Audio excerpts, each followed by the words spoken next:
Hi, my name is Rick. Welcome to Self-Defense Pastor's Technique of the Week. This week we're going to talk about defense in compromise. In this particular session, what I mean when I'm talking about self-defense and compromise is that you physically, in one way, shape, or form, are compromised. Self-defense does not, again, like we were covering last week, does not matter time or place. Doesn't matter where you're at, what you're doing, whatever's going on. It could be anywhere. It could be in your own house. It could be walking down the street. It could be at church. It could be, at the grocery store, at school. It can be in the slums. It can be in Beverly Hills. It does not matter.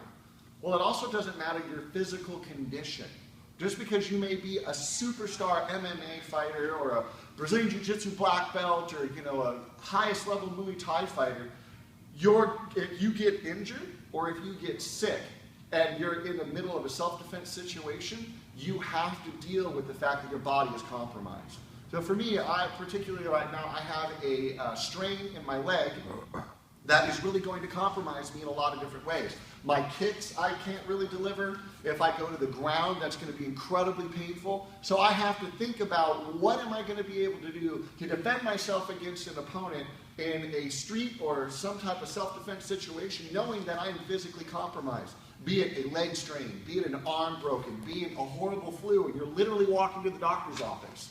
You may have a Brazilian Jiu-Jitsu black belt, and that's all great. But if you have a broken leg or you have torn ligaments, there's a lot of techniques you're not going to be able to do. Same thing if you have an arm or an arm injury or, again, a really bad sickness. So, with that in mind, regardless of any style that you train in, and I love all styles of martial arts, they always have something they can bring to the table. You want to be able to incorporate the self-defense situations and the self-defense tactics and whatever style you train in to be able to utilize that, because it has to be done quickly and dynamically to save your life. So again, regardless, if I have a leg strain, I know I'm not going to be kicking my opponent. And he throws a wild punch, this right here is probably going to be my best defense, is sticking my fingers into his eyes, clawing him, elbowing him, biting him, doing whatever it is I can do to cause the most damage in the least amount of time. Why? Because I can't knuckle up with him and start throwing leg kicks because I'm going to get hurt. I can't sit there and start throwing punches and elbows because I broke my arm.